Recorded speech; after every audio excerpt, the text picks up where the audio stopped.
Assalamu alaikum, Abbas Ali. Just doing a mic check. Can you hear me? Walaikum assalam. Yes. Can you hear me? Yeah, sounds good. We'll get started in 2 to 3 minutes, okay? All right. Thanks.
A'udhu billahi minash shaitanir rajim. Bismillahir Rahmanir Rahim.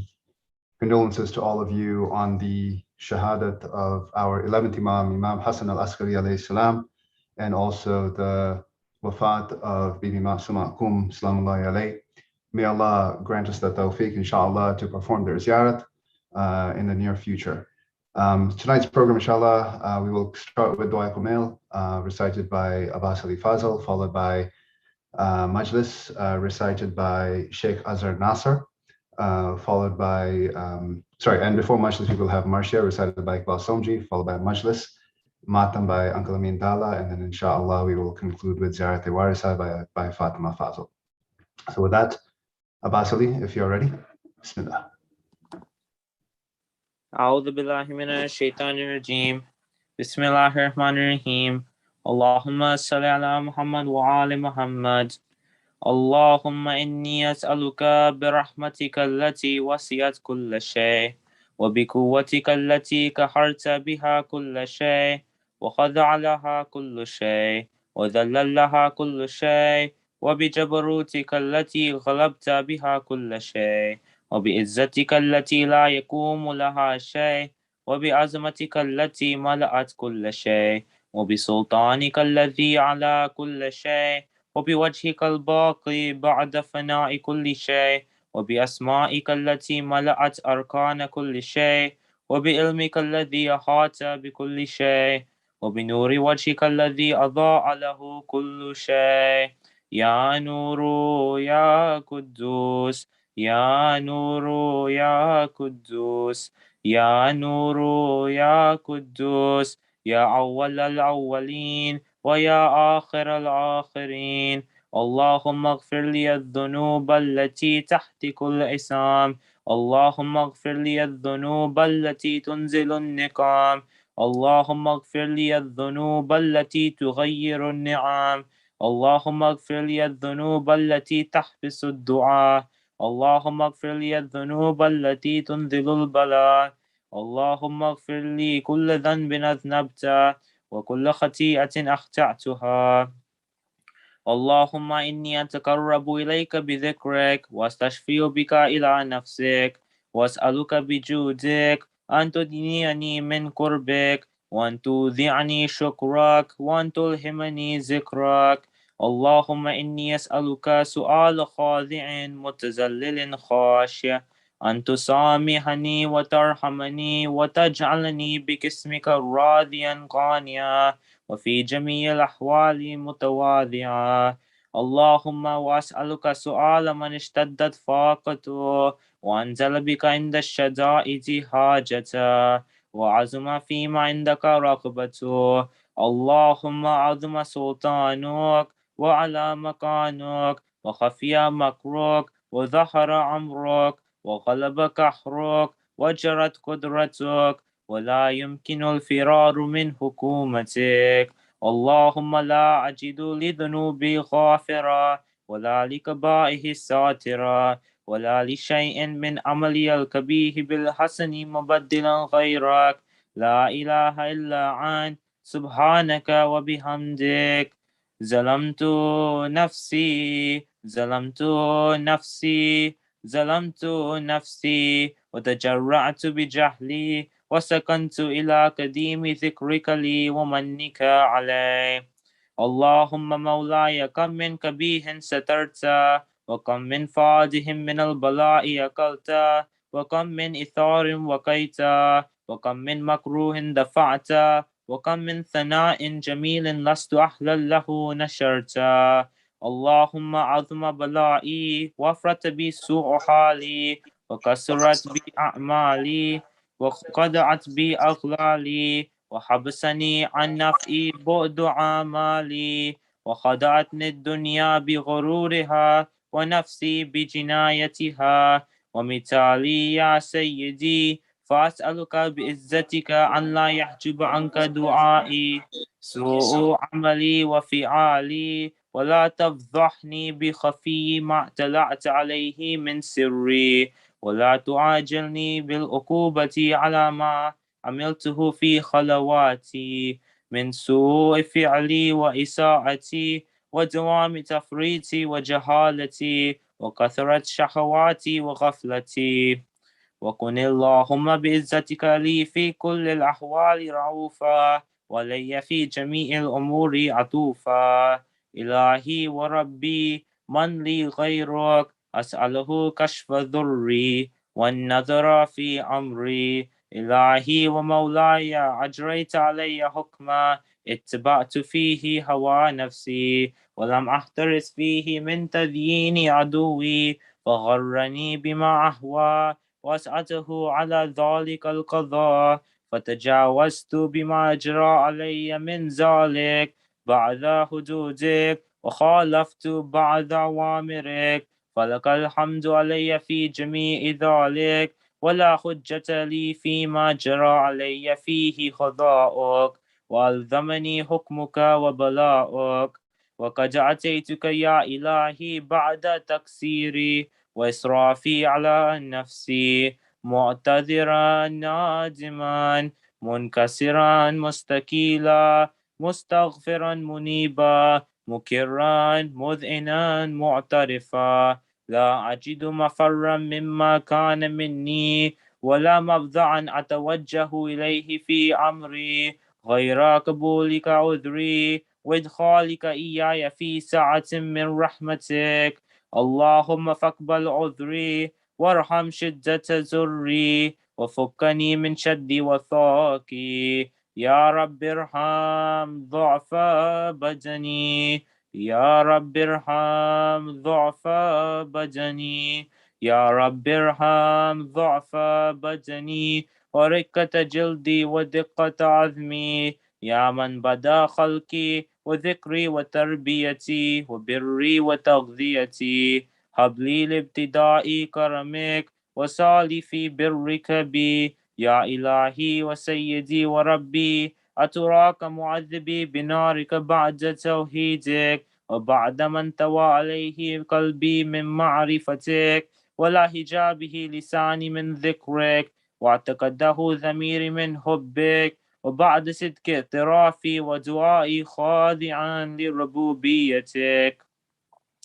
هيهات أنت أكرم من أن تضيع من ربيت أو تبعد من أدنيت أو تشرد من آويت أو تسلم إلى البلاء من كفيته ورحمت. وليت شعري يا سيدي وإلهي ومولاي، أتسلط النار على وجوه خرت لعظمتك الساجدة والألسن نطقت بتوحيدك الصادق وبشكرك مادحة وعلى قلوب اعترفت بإلهيتك محققة وعلى ذمار هوت من العلم بك حتى صارت خاشعة وعلى جواري سعت إلى أوطان تعبدك طائعة وشارت باستغفارك مذعنة. ما هكذا ظن بك ولا أخبرنا بفضلك عنك يا كريم. يا ربي وأنت تعلم ضعفي عن قليل من بلاء الدنيا وعقوباتها وما يجري فيها من المكاره على أهلها، على أن ذلك بلاء ومكر قليل مكثور يسير بقاء كثير مدته، فكيف احتمالي لبلاء الآخرة وجليل ووقوفه مكاره فيها، وهو بلاء تطول مدته ويدوم مقامه ولا يخفف عن أهله، لأنه لا يكون إلا عن غضبك وانتقامك وسخطك، وهذا ما لا تقوم له السماوات والأرض. يا سيدي، فكيف لي وأنا عبدك الضعيف الذليل الحقير المسكين المستكيم؟ يا إلهي وربي وسيدي ومولاي، أي الأمور إليك أشكو ولما منها أزج وأبكي، ليليم العذاب وشدتي أم لطول البلاء ومدتي؟ فلئن سيرتني بالعقوبات مع أعدائك وجمعت بيني وبين أهل البلاء وفرقت بيني وبين أحبائك وأوليائك، فهبني يا إلهي وسيدي ومولاي وربي. صبرت على عذابك فكيف أصبر على فراقك؟ وهبني صبرت على حر نارك فكيف أصبر عن النظر إلى كرامتك؟ أم كيف أسكن في النار ورجائي أفوق؟ فبعزتك يا سيدي ومولاي أقسم صادقا، لئن تركتني ناطقا لأزجن إليك بين أهلها زجيج الآمنين، ولا أصرخن إليك صراخ المستصرخين، ولا أبكين إليك بكاء الفاقدين، ولو نادينك أين كنت يا ولي المؤمنين. يا غياث، يا غاية أعمال العارفين، يا غياث المستغيثين، يا غياث المستغيثين، يا غياث المستغيثين، يا حبيب قلوب الصادقين ويا إله العالمين، أفتراك سبحانك يا إلهي وبحمدك تسمع فيها صوت عبد مسلم سجن فيها بمخالفته وذاق طعم عذابها بمعصيته وحبس بين أطباقها بجرمه وجريرته وهو يزج إليك زجيج معمل لرحمتك ويناديك بلسان أهل توحيدك ويتوسل إليك بربوبيتك يا مولاي فكيف يبقى في العذاب وهو يرجو ما سلف من حلمك أم كيف تؤلمه النار وهو يعلم فضلك ورحمتك أم كيف يحرقه لهيبها وأنت تعلم صوته وترى مكانه أم كيف يشتمل عليه زفيرها وأنت تعلم الضعف أم كيف يتقلقل بين أطباقها وأنت تعلم صدقا أم كيف تزجره زبانيتها وهو يناديك يا رب أم كيف يرجو فضلك في إتكه منها فتتركه فيها هيهات ما ذلك ظن بك ولا المعروف من فضلك ولا مشبه لما عملت به الموحدين من برك وإحسانك فباليقين أكتا لولا ما حكمت به من تعذيب جاهدك وخزيت به من إخلاد معاندك لجعلت النار كلها بردا وسلاما وما كان لأحد فيها مكرا ولا مقاما لكنك تقدست أسماؤك أقسمت أن تعلها من الكافرين من الجنة والناس أجمعين وأن تخلد فيها المعاندين وأن تجلى ثناؤك قلت مبتدئا وتطولت بالإنعام متكرما أفمن كان مؤمنا كمن كان فاسقا لا يستوون إلهي وسيدي فأسألك بقدرة التي قدرتها وبالقضية التي حتمتها وحكمتها وغلبت من عليه أجريتها أن تحب لي في هذه الليلة وفي هذه الساعة كل جرم أجرمت وكل ذنب أذنبت وكل كبيه أسررت وكل جهل عملت كتمته أو أعلنت أخفيته أو أظهرت وكل سيئة أمرت بالإثباتها الكرام الكاتبين الذي وكلتهم بحفظ ما يكون مني وجعلتهم شهودا علي مع جواره وكنت أنت الرقيب علي من ورائهم والشاهد لما خفي عنهم وبرحمتك أخفيت وبفضلك سترت وأن توفر حظي من كل خير أنزلت أو إحسان فضلت أو بر نشرت أو رزق بسطت أو ذنب تغفر أو خطأ تستر يا ربي يا ربي يا رب يا ربي يا ربي يا رب يا ربي يا ربي يا رب يا إلهي وسيدي ومولاي ومالك ركي يا من بيدي ناسيتي يا عليما بالذر ومسكنتي يا خبيرا بفخري وفاقتي يا ربي يا ربي يا رب يا ربي يا ربي يا رب يا ربي يا ربي يا رب أسألك بحقك وقدسك وعظم صفاتك واسمائك أن تجعل أوقات من الليل والنهار بذكرك معمورة وبخدمتك موصولة وأعمالي عندك مقبولة حتى تكون أعمالي وأورادي كلها وردا واحدا وحالي في خدمتك سرمدا يا سيدي يا من عليه معولي يا من إليه شكوت أحوالي يا ربي يا ربي يا رب يا ربي يا ربي يا رب يا ربي يا ربي يا رب قوي على خدمتك جواره واشد على العظيمة جوانه وحبلي جد في خشيتك ودوامي في الاتصال بخدمتك حتى أسرح إليك في ميادين السابقين وأسري إليك في البارذين واشتاق إلى قربك في المشتاقين وأدنو منك ذنوب المخلصين وخافك مخافة الموقنين واجتمع في جوارك مع المؤمنين.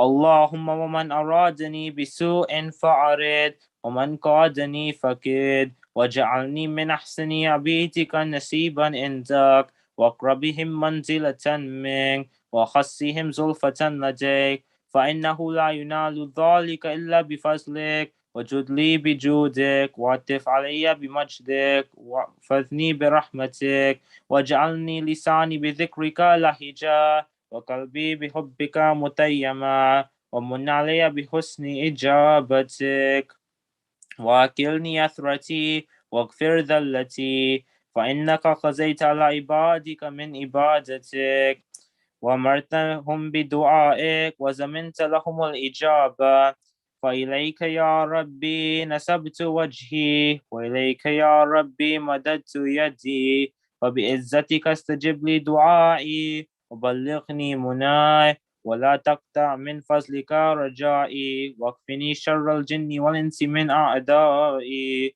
يا سريع الرضا يا سريع الرضا يا سريع الرضا اغفر لمن لا يملك إلا الدعاء وإنك فعال لما تشاء يا من اسمه دواء وذكره شفاء وطاعته غنى ارحم من رأس ماله الرجاء وسلاحه البقاء يا سابغ النعم يا دافع النقام يا نور المستوحشين في الظلام يا عالما لا يعلم صل على محمد وآل محمد وافعل بي ما أنت أهله وصلى الله على رسوله والأئمة الميامين من آله وسلم تسليما كثيرا كثيرا.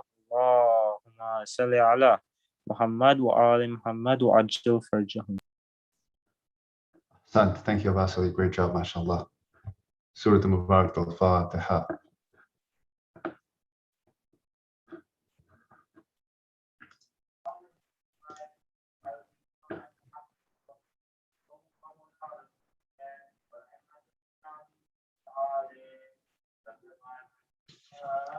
Bismillah al-Akbar. Alaikum salam.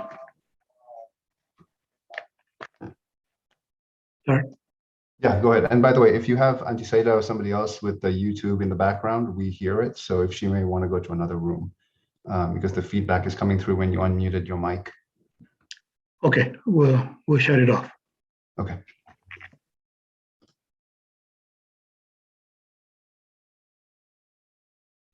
Sallu ala Nabi. Salli ala Allahumma salli ala Muhammad wa Muhammad ala wa ala Muhammad. मेरे लेने को अकबर न आए याद करती थी सुगरा वतन में मेरे लेने को अकबर न आए मैं तो मुजराई थी उनकी दुखिया मेरे लेने को अकबर न आए मैं तो रूठी लड़ी भी नहीं थी मेरी तकसीर अब कौन सी थी मुझको देकर गए थे भरोसा मेरे लेने को अकबर न आए भाई असगर में ये दिल पड़ा है جوش الفت کا دل میں اٹھا ہے، ان کا کیوں کر جلاؤں میں جھولا، میرے لینے کو اکبر نہ آئے۔ میرے آنکھوں میں سونا یہ گھر ہے، ریتی چوکٹ پہ ہر دم نظر ہے، مجھ کو لگتا ہے اجڑا مدینہ، میرے لینے کو اکبر نہ۔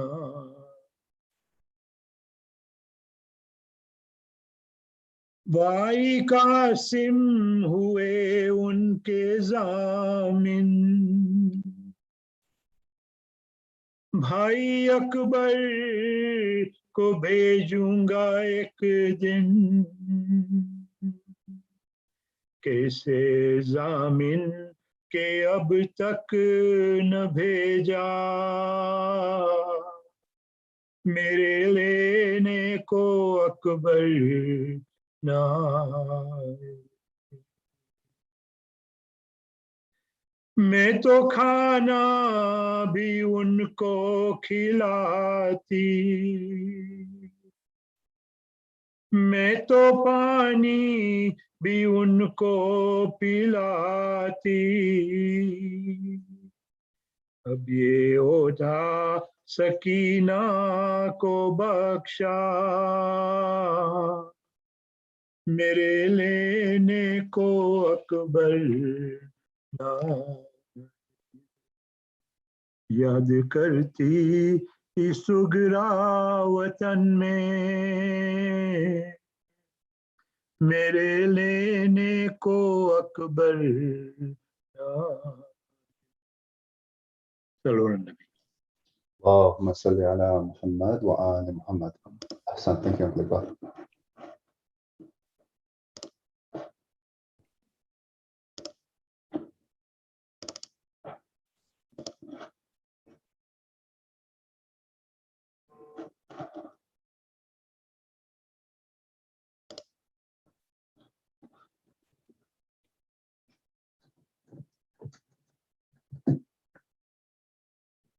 Please join me in welcoming Sheikh Azhar Nasser with 3 loud salawat. Muhammad wa ali Muhammad salawat.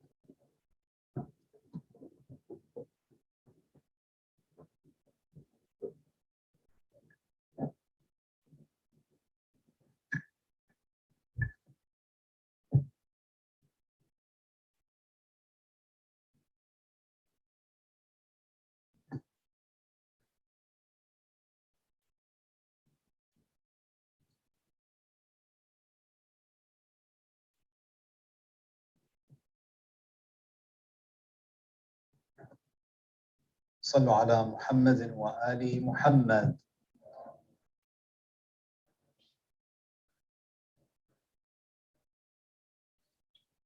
ثانية على حب الحسن والحسين.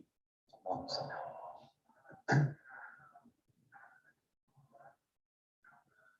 For the hastening of the reappearance of the Imam of our time, a third salawat, the loudest of your voices.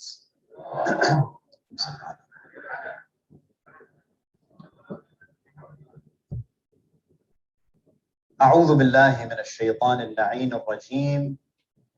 بسم الله الرحمن الرحيم. الحمد لله رب العالمين، والصلاة والسلام على خاتم الأنبياء والمرسلين سيدنا ونبينا محمد وعلى أهل بيته الطيبين الطاهرين.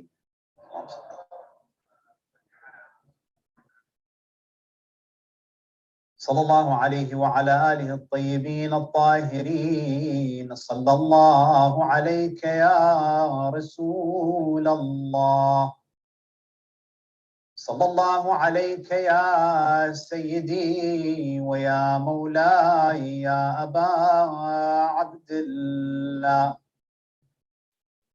غريب يا مظلوم كربلاء ما خاب من تمسك بكم وأمن من لجأ إليكم يا ليتنا فيا ليتنا كنا معكم سيدي فنفوز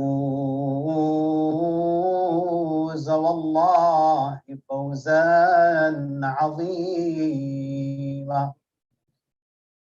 قال تعالى في كتابه الكريم بسم الله الرحمن الرحيم وجعلناهم أئمة يهدون بأمرنا لما صبروا وكانوا بآياتنا يوقنون.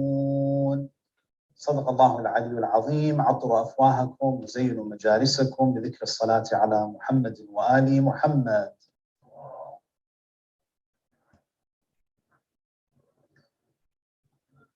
Respected elders, brothers and sisters, Assalamu alaikum wa rahmatullahi wa barakatuh. One of the most remarkable aspects of the life of Imam al-Askari alayhi salam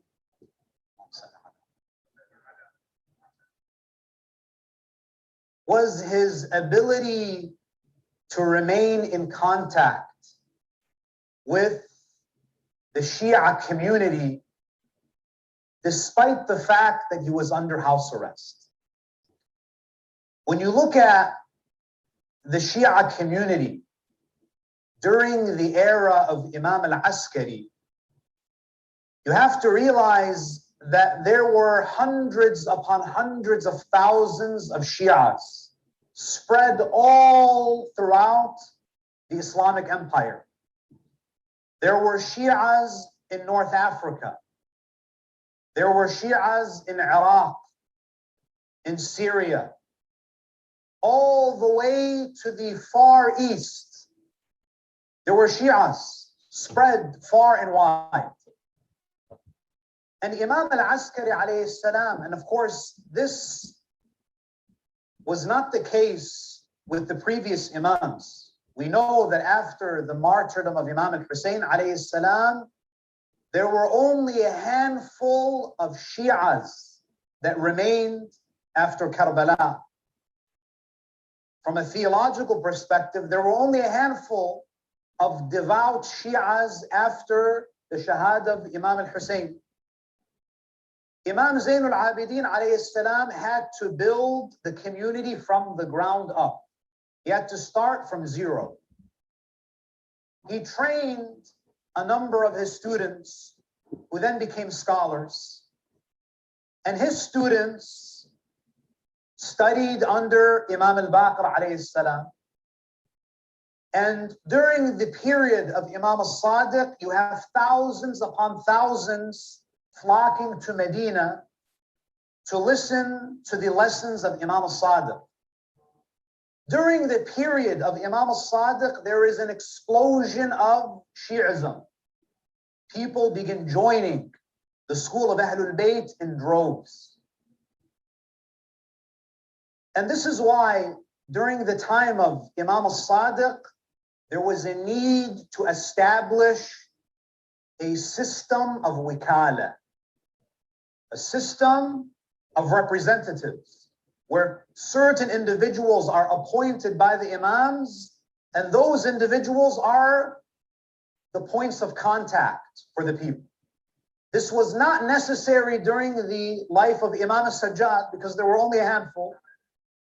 But during the end of the era of Imam al-Baqir, and especially during the time of Imam al-Sadiq, because the Shi'as had spread, there was a need to establish what we can call a wikala system. And we know that when Imam Musa al-Kadhim alayhi salam was in prison, the Shia population had grown exponentially to the point where the Abbasid caliphs One of the reasons why they imprisoned Imam al-Kadhim alayhi salam is because they saw that so much khums is going to Imam al-Kadhim that they're arguing that it seems that there are two khalifas now, because of how much money was being sent to the Imam and how he was funding an international project. It was an underground movement happening. And this system of wikala was passed on. It continued from Imam to Imam until Imam al-Askari alayhi salam inherited this massive network of representatives. The narrations tell us that Imam al-Askari alayhi salam had wukala, he had representatives in some cities in North Africa. This was the extent of the network that he had inherited. Now the question here is, why was this network developed? We've already alluded and hinted to one of the reasons. One of the reasons is that with the growth of the Shia community, it became a logistical necessity for the Imams to appoint proxies, to appoint individuals who act as their representatives. Sometimes these individuals were scholars, and other times they were not. They were just very trusted companions of the Imams. Now, because the Imam alayhi salam is not able to preach to all of these different communities, it made sense for these representatives to deliver messages from the Imams to their respective communities, and for their communities to refer to that representative to communicate with the Imam. So with the growth of the followers of Ahlul Bayt, the establishment of the wikala system was a logistical necessity. This is number one. Number two, the second reason why this wikala system was established by the Imams is because it became dangerous for the Shias to have face-to-face interactions with the Imams. Meaning that in many cases we see in the lives of the A'imma, many of our Imams were imprisoned or they were placed under house arrest, and therefore it was dangerous for the Imam to speak to large crowds. The Abbasids would not allow that because they saw what happened during the time of the sixth Imam. The moment you give a little bit of freedom, the entire Ummah surrounds these Imams of Ahlul Bayt. It's a danger. And if we want to use modern day terminology, it's a security risk to have people congregate around the Imams, to give the Imams a platform. And it was also dangerous for people to reveal that they are followers of these Imams. Because people who are in power, they're always paranoid. They have this paranoia that there's going to be a revolution, that there's going to be a revolt, that there's going to be an uprising. To give you a sense of how much danger there was for the Imam and for the Shias when it came to just contacting and communicating with the Imam, I'll share with you a narration where Imam al-Askari alayhi salam, as most of you know, or all of you, the Imam alayhi salam, he moved from Medina to Samarra when he was 1 year old with his father, Imam al-Hadi. Because Samarra became the capital of the Islamic Empire. The capital during the early Khilafah was Medina, that was then moved to Kufa, and then it was in Baghdad for a while, and then it was moved again to Samarra. Now what makes Samarra unique from a geographical point of view is that Samarra was a military zone. It was a place where the army would be, there was essentially a military base. And the Imam al-Hadi and Imam al-Askari, they were given a residence that was on the outskirts of the city, and especially with Imam al-Askari alayhi salam, who by the way was martyred at the young age of 28. So when we speak about the imamah of Imam al-Askari, we're speaking about an imam who is in his 20s, who is managing this global movement. Because of the paranoia that the Abbasids had and the fear that there would be an uprising, they required Imam al-Askari to report to the local police, the local officials, once or twice a week. The Imam alayhi salam, he would have to take a mule or a camel from his home and travel about a kilometer, 2 kilometers to the local station, where he would have to announce his presence and he would have to report his activities. So they would interrogate the Imam on a weekly basis, at least once or twice. Now you can only imagine, now put yourself in the position of the Shi'as at that time. Imagine you had never seen the Imam, and you know that your Imam is in Samarra, and you know that weekly the Imam has to go on this quick journey from his home to the local station. And you know that the Imam is under house arrest. And the only opportunity that you have to even see your Imam is to wait on the side of the road. So when the Imam passes, maybe you can say salam to him, or you can just see him. You can catch a glimpse of the Imam. There's a narration that says a man by the name of Ali ibn Ja'far al-Halabi, he was one of the companions of Imam al-Askari. He says that me and a group of Shi'as, we decided to stand on the side of the road to wait, just to catch a glimpse of Imam al-Askari. He says, اجتمعنا بالعسكر وترصدنا لأبي محمد يوم ركوبه. He says, we sat there on the day that the Imam had to go and report to the officials. We sat at the side of the road waiting to see the Imam. They were intending on saying salam to the Imam, maybe asking him a question as he's walking. The narrator, he says, فَخَرَجَ تَوْقِيرٌ. The Imam, somehow, he managed to secretly send a letter to his wakil in Samarra with a message to the Shi'as who come and stand on the side of the road. I want you to pay attention to what the Imam says, so we appreciate what our predecessors had to go through to preserve the teachings of the Ahlul Bayt. Imam al-Askari, in this letter, he says, أَلَا لَا يُسَلِّمَنَّ عَلَيَّ أَحَدٍ. Imam says to his Shia, I do not want anyone to say salam to me. وَلَا يُشِيرُ إِلَيَّ بِيَدِهِ. And don't point at me. وَلَا يُومِئُ أَحَدُكُمْ. And do not even make a gesture indicating that you know me. فَإِنَّكُمْ لَا تَأْمَنُونَ عَلَىٰ أَنفُسِكُمْ. Because if you do so, your lives will be in danger. There was a point in our history where to even say salam to the Imam was a danger to your life.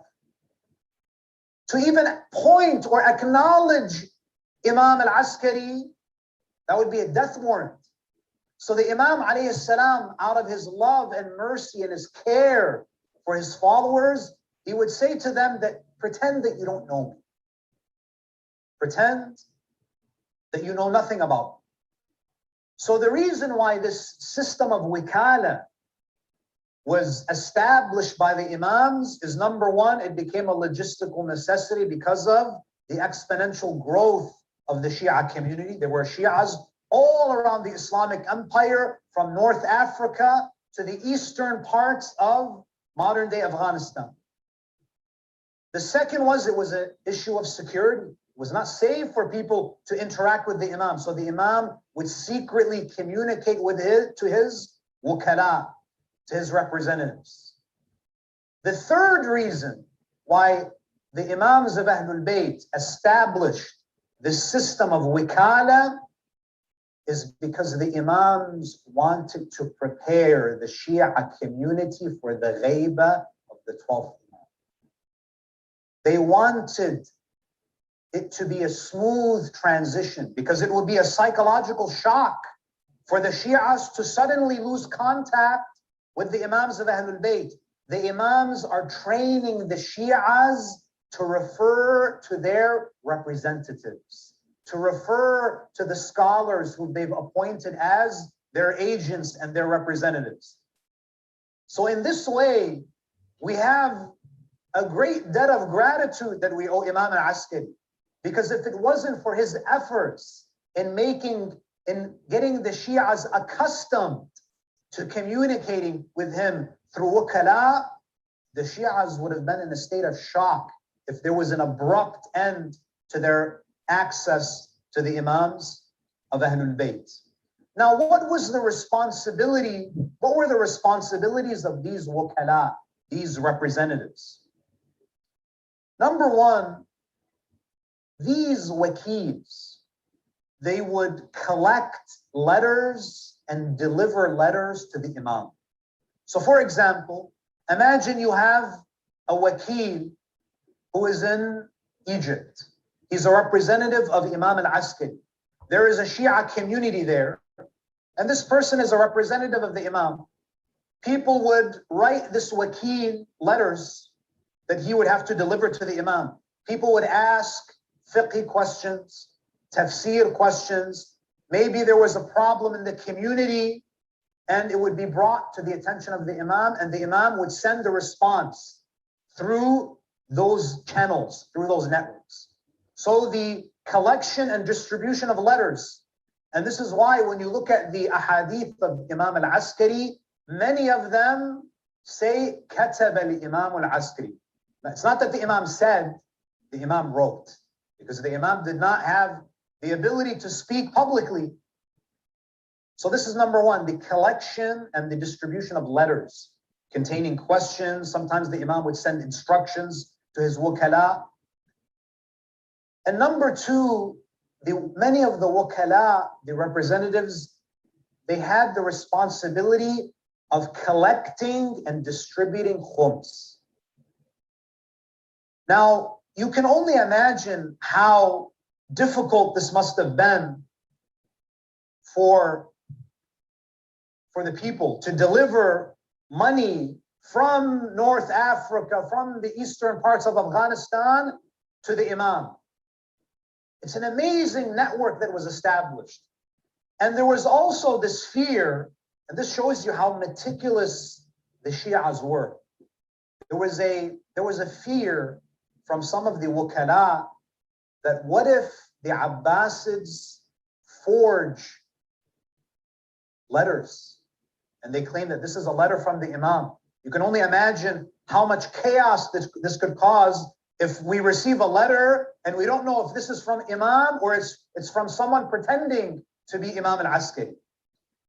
And this is what prompted one of the wukala of Imam al-Askari by the name of Ahmad ibn Ishaq. He was a wakil of Imam al-Askari.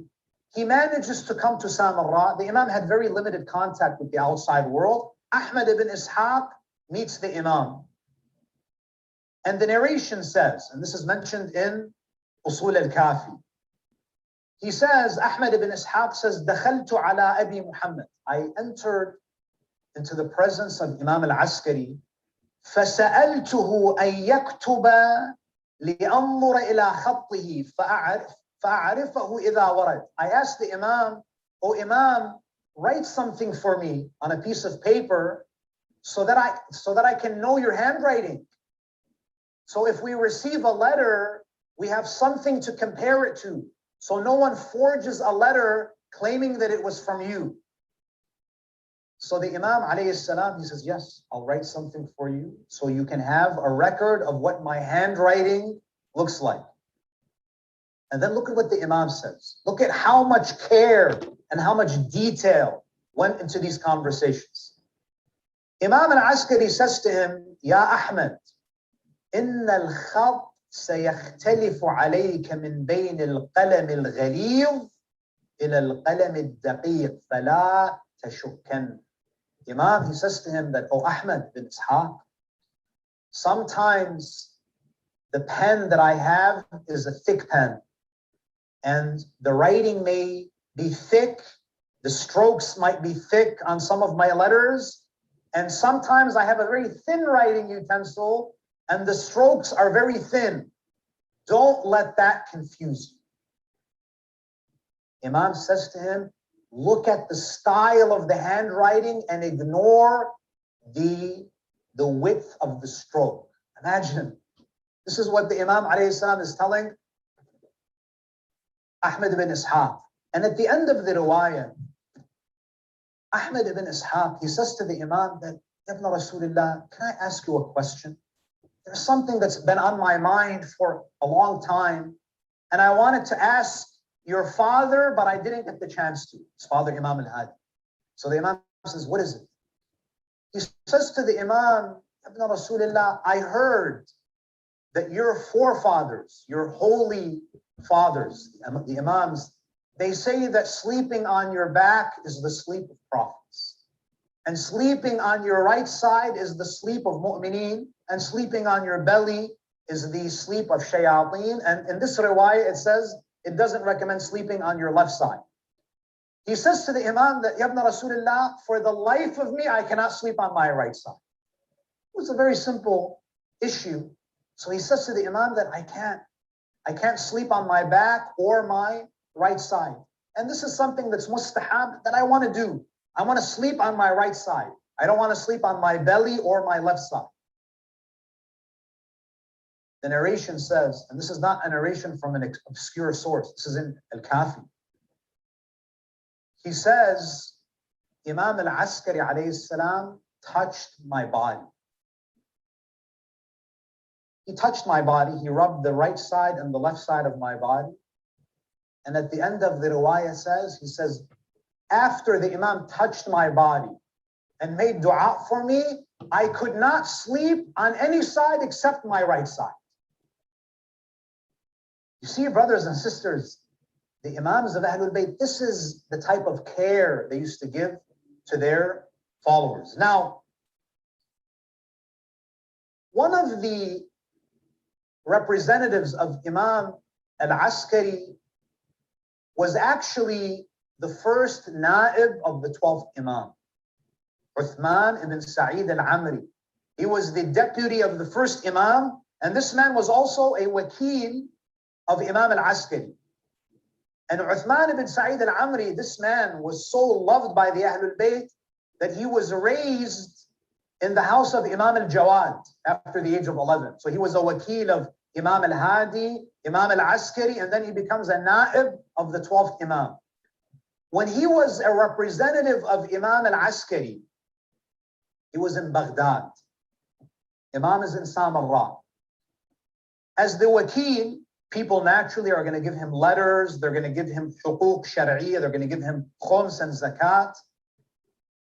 Uthman ibn Sa'id al-Amri, he was in Baghdad and he was disguised as an oil seller. Even the government didn't know who this guy is. He just pretended to be a merchant, an oil seller. And now you may ask me, how did these wukala deliver letters and money to the Imam while he's under house arrest? This wakil of Imam al-Askari, do you know what he used to do? He used to have clarified butter, as we call it, ghee. He had tubs of it. He would hide the letters inside of the butter. He would take gold coins and he would hide it in these containers. When he would arrive in Samarra, he would pretend to sell butter to Imam al-Askari and he would pass the letters to him. Imam al-Askari, the way that he would send letters is that the Imam sometimes would have a staff, stick, a cane, and he would walk and the Imam would drop the staff. One of the Shias, one of the Wukala, they would break it open and it would be filled with letters, the responses of Imam al-Askari alayhi salam. So this goes to show you, brothers and sisters, that the Imam alayhi salam, why is he doing all of this? It's because the Imam's job, the Imam's duty is to do what? To guide the people. You know, one of the problems that we have in the Shia community is we don't invest enough in tabligh. Sunnis, especially Salafis, day and night, they're like the Jehovah Witnesses of the Muslims, constantly trying to bring people to Islam. Now, I'm not saying that we need to have set up tables in downtown Vancouver, but I'm saying that we have to put effort in delivering the message of Islam to the public, spreading the teachings of the Ahlul Bayt. There's a narration from the Prophet ﷺ where he says to Amir al-Mu'mineen, Ya Ali, لَأَن يَهْدِيَ اللَّهُ بِكَ رَجُلًا وَاحِدًا خَيْرٌ لَكَ مِمَّا طَلَعَتْ عَلَيْهِ الشَّمْسِ. If Allah guides one person through you, it is better than anything that the sun shines on. Now, you don't need to be a scholar to spread Islam. There are so many initiatives. There is a brother in the US who's a scholar, but you don't need to be a scholar to do this. Do you know what he does? This is his way of doing tabligh. He sends Islamic books to prisoners. And he has converted thousands of people to the path of Ahlul Bayt. He started this organization sending books to prisoners. Don't you think that this is something that our Imams would want? There are parts of the world that have never heard of Shi'ism. Central America, South America.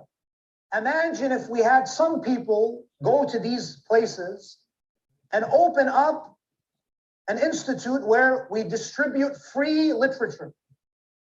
Few thousands of dollars, some investment, distribute literature to these parts of the world that have never heard of the Islam of the Ahlul Bayt. This is why Imam al-Askari was going to these great lengths to communicate with the masses. And I want to conclude, brothers and sisters, with an excerpt of a letter that Imam al-Askari wrote to the father of Shaykh al-Saduq. Shaykh al-Saduq is one of our eminent scholars. He's the author of one of the 4 most important books of hadith in the Shia tradition, Man La Yahdaruhu al-Faqih. Shaykh al-Saduq is a scholar of the highest caliber from the formative period. Imam al-Askari writes a letter to his father. His father was Ali ibn al-Husayn ibn Babawayh al-Qummi. He himself was a scholar. And what's unique about Shaykh al-Saduq's father is that he was a scholar and he owned a little shop in Qum. And he had a shop in the bazaars of Qum, and he would sell, he would work during the day, and he would also teach and preach and teach the ahadith of Ahlul Bayt to the people of Qum and the surrounding areas. Imam al-Askari wrote him a letter. And if you look at the way that Imam al-Askari speaks to him, the Imam addresses him with the utmost respect. Imam says to Shaykh al-Saduq's father, he addresses him as Ya Shaykh wa mu'tamadi wa faqih. Oh my Shaykh, my trustee, my jurist. Imagine you had such knowledge that Imam al-Askari is saying, you are my jurist, you are my faqih. How shameful is it, brothers and sisters, for us to live and die with superficial knowledge of Islam? The Imam alayhi salam, he says to him, وَفَّقَكَ اللَّهُ لِمَرْضَاتِ. May Allah give you the tawfiq to earn His pleasure. وَجَعَلَ مِنْ صُلْبِكَ أَوْلَادًا صَالِحِينَ بِرَحْمَتِهِ. May Allah grant you righteous children. Ali ibn Husayn ibn Babawayh al-Qummi did not have children yet. The historical accounts say that when he reached the age of 50, this was after the death of Imam al-Askari, he still did not have children. And he remembered the letter of Imam al-Askari, where the Imam prayed for him to have righteous children. So the father of Shaykh al-Saduq, he writes a letter to Imam al-Mahdi during the lesser occultation, the minor occultation, asking the 12th Imam to make dua for him that Allah gives him a child who is a faqih, a jurist. The letter is given to Hussein ibn Ruh al-Nawbakhti, the third na'ib of the Imam. It's given to the Imam. Imam Sahib al-Zaman makes a dua for this man. And he sends a message through his deputy saying to Shaykh al-Saduq's father, إِنَّهُ سَيُولَدُ لَهُ وَلَدٌ مُبَارَكٌ. You will be blessed with a blessed child. Shaykh al-Saduq's father doesn't only want children. You know, there are some people, oh Allah, I just want a healthy child. Yes, you should pray that Allah gives you a healthy child. Some people say, oh Allah, I want a child who's mu'min. That's fine, but be more ambitious. Do you know who you're asking? Don't just say, oh Allah, I want children who are mu'mineen. Say, oh Allah, I want children who become maraji'. I want children who will bring thousands and thousands of people to the path of Ahlul Bayt. I want children who will feed the hungry on a number of continents. Be ambitious with your dua. Shaykh al-Saduq's father asked Imam Sahib al-Zaman, I want a son who is a faqih. And Allah gives him Shaykh al-Saduq. Sometimes Allah subhanahu wa ta'ala is generous, but we are very mediocre. We don't have ambition when we make dua.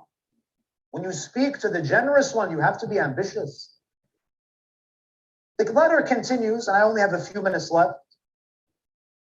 He addresses him as Ya Shaykhi, wa Mu'tamadi, wa Faqihi, and then the Imam speaks about the importance of committing yourself to the wajibat. You know, sometimes we underestimate the importance of performing our obligations. We're always seeking to do something extra.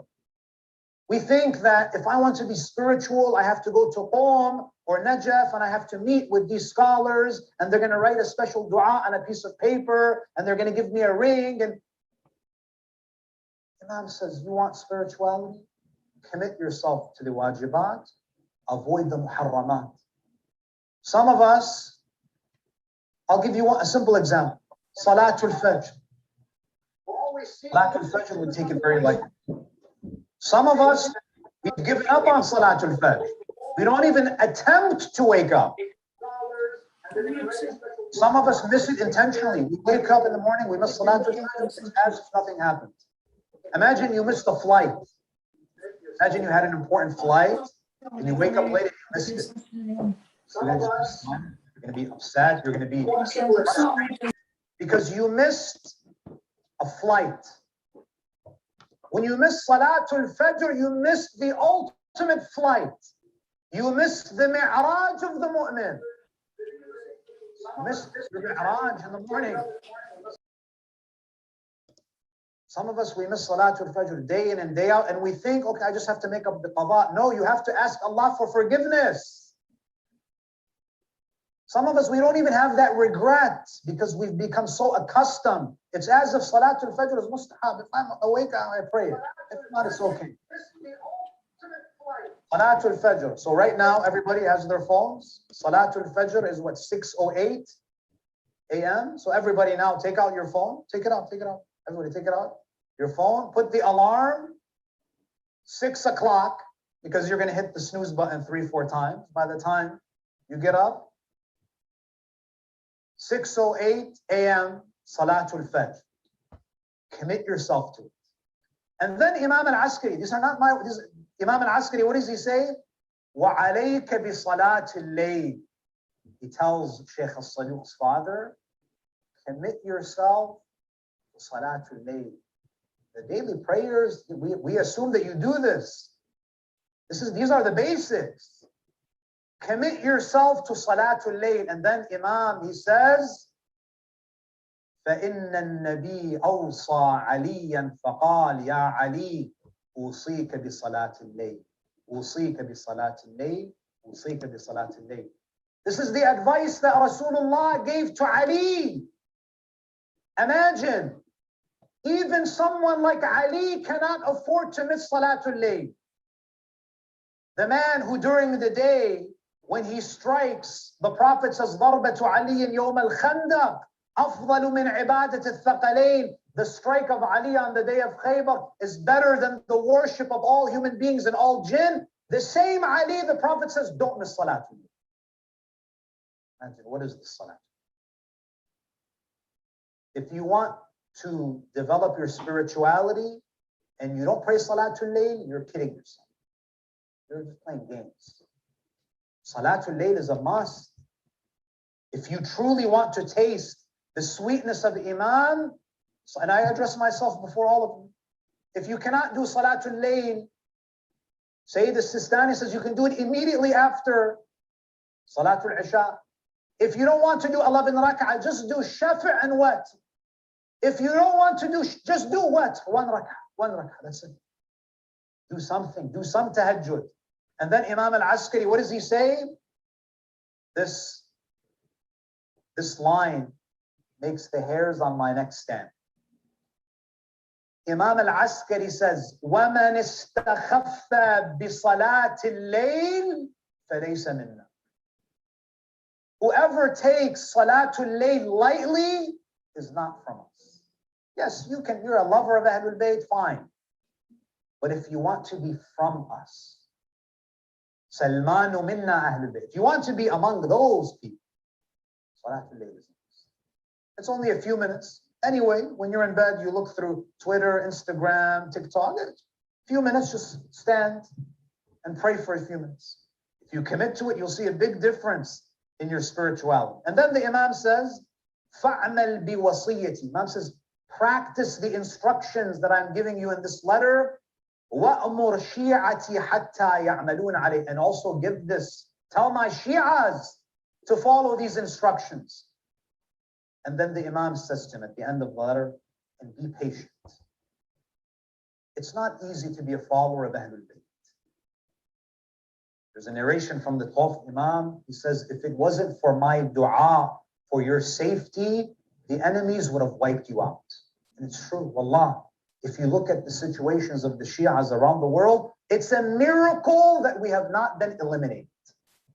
You think that this is because of our intelligence and our resilience? This is the dua of the 12th Imam. That despite 14 centuries of genocide, on Arba'een, you see 20 million people walking to Karbala. How is this possible? How is it possible when Shi'as are being slaughtered in every generation just for being Shia? How is it that this madhab becomes stronger and stronger and it continues to grow? It's the dua of the 12th Imam. And then the Imam, he says, and I exhort you to await the reappearance of the 12th Imam. وانتظار الفرج فإن النبي صلى الله عليه وآله قال أفضل أعمال أمتي انتظار الفرج. The best action of my ummah is to await the reappearance. The best action, which means that this is not passive waiting.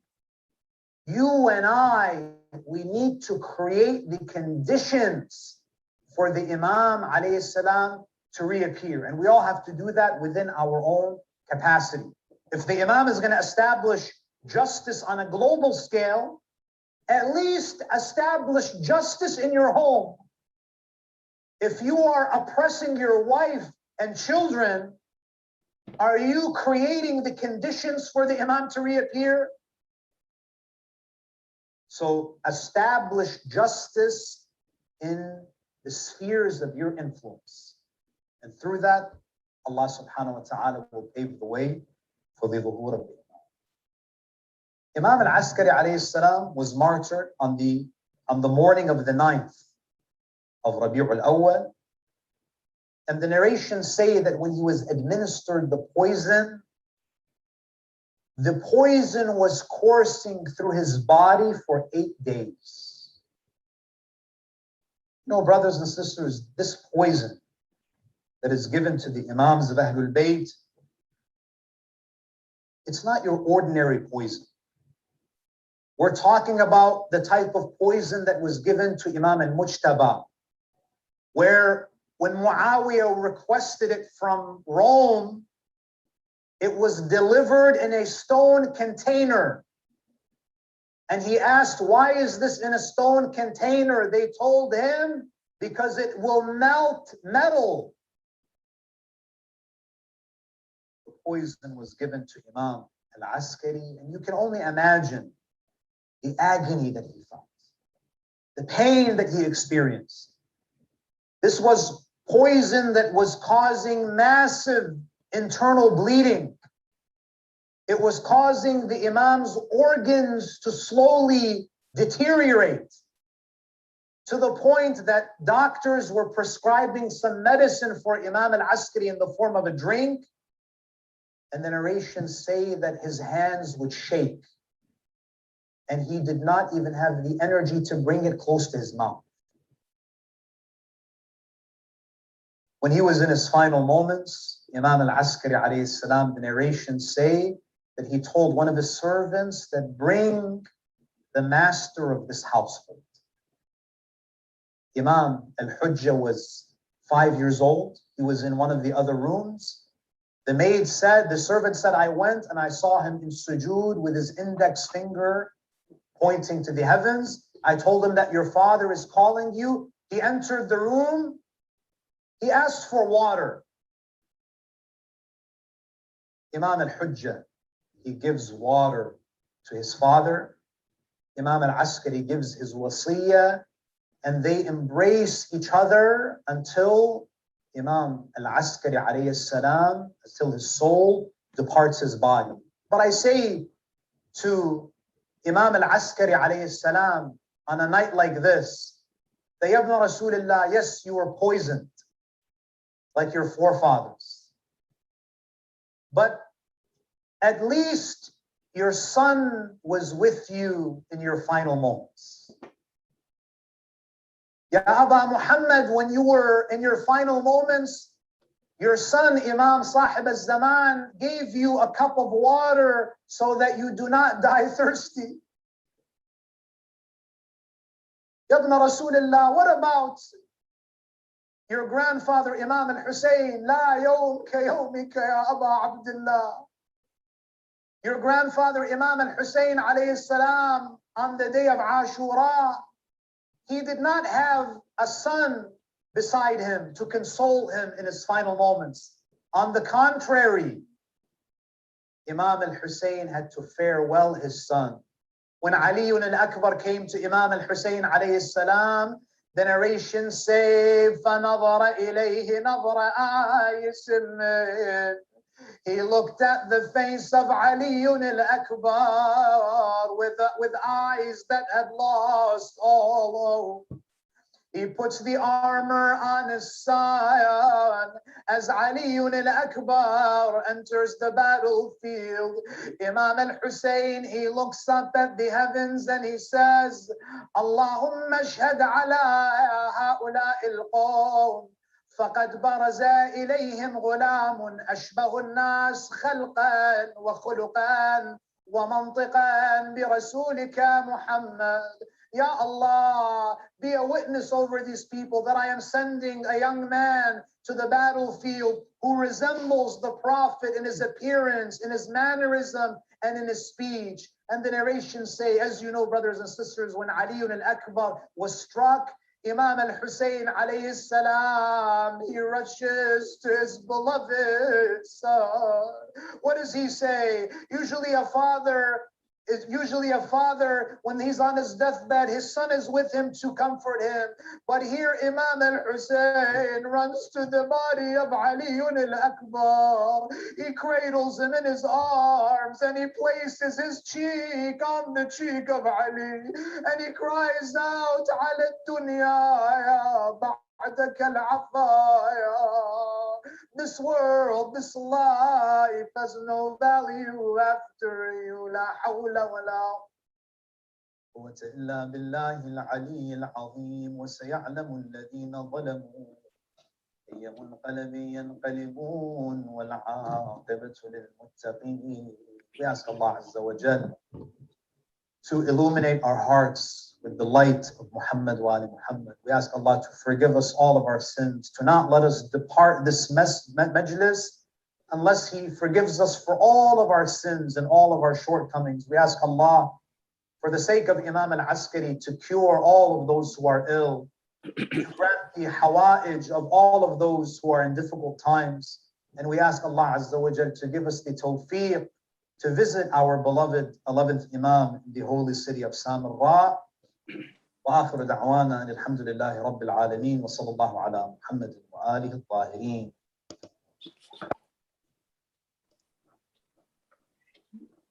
Bismillah.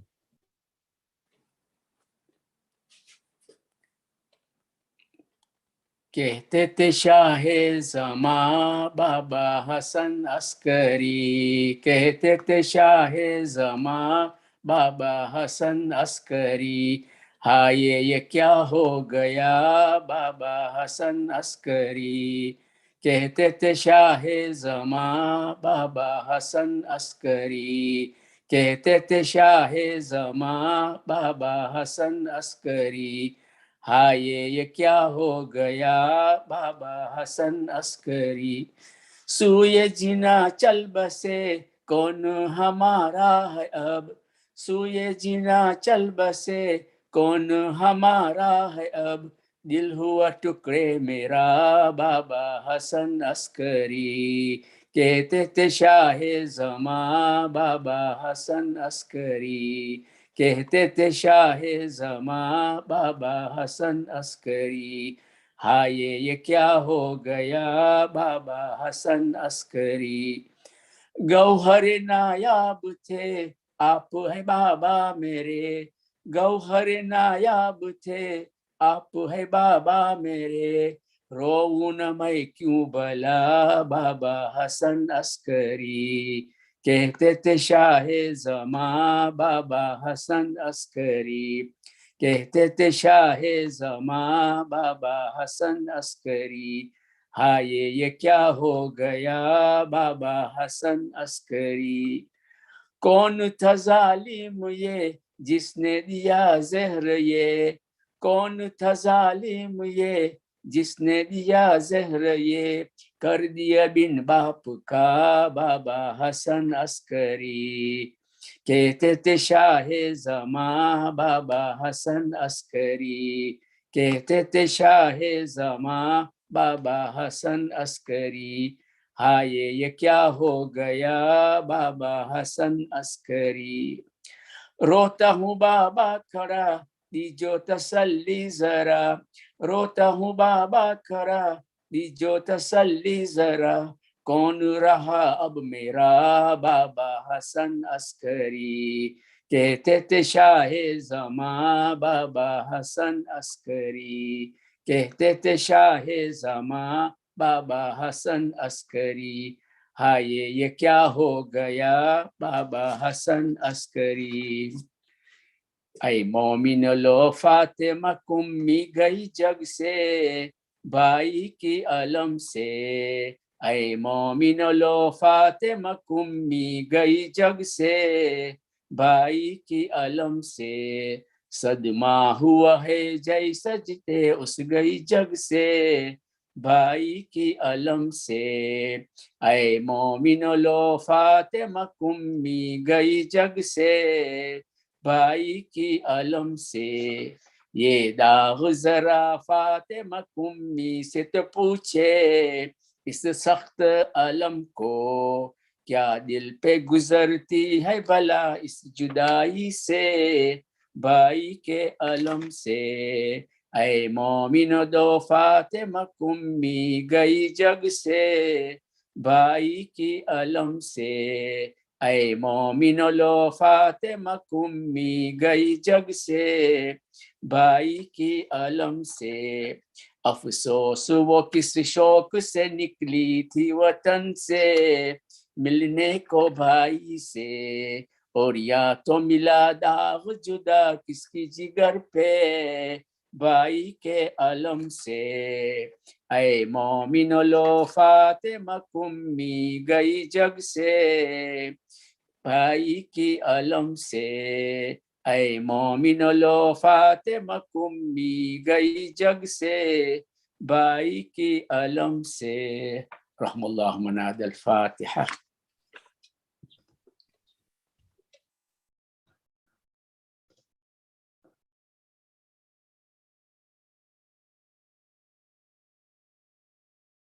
Hasan, thank you, Uncle Amin.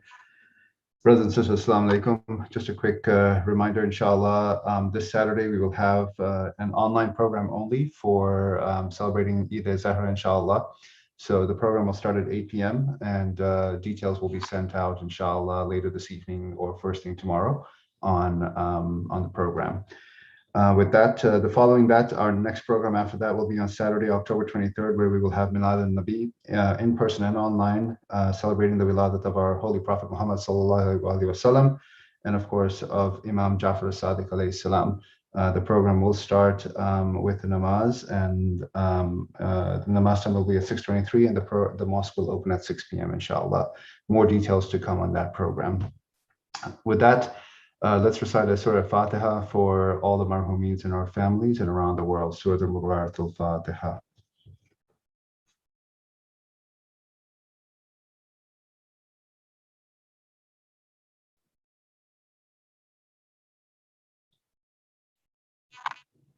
Let's also recite 5 times Dua Shafa for those that are sick in our community, in our families, and around the world.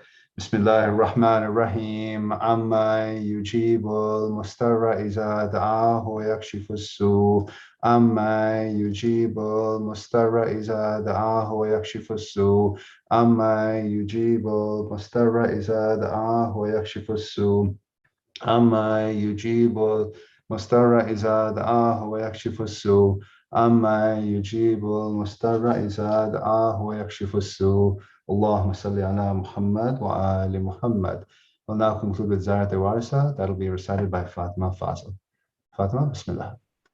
أعوذ بالله من الشيطان الرجيم بسم الله الرحمن الرحيم السلام عليك يا وارث آدم صفوة الله السلام عليك يا وارث نوح النبي الله السلام عليك يا وارث إبراهيم خليل الله السلام عليك يا وارث موسى كليم الله السلام عليك يا وارث عيسى روح الله السلام عليك يا وارث محمد حبيب الله السلام عليك يا وارث أمير المؤمنين ولي الله عليه السلام السلام عليك يا ابن محمد المصطفى السلام عليك يا ابن علي المرتضى السلام عليك يا ابن فاطمة الزهراء السلام عليك يا ابن خديجة الكبرى السلام عليك يا سار الله وابن ساره والوتر الموتور أشهد أنك قد أقمت الصلاة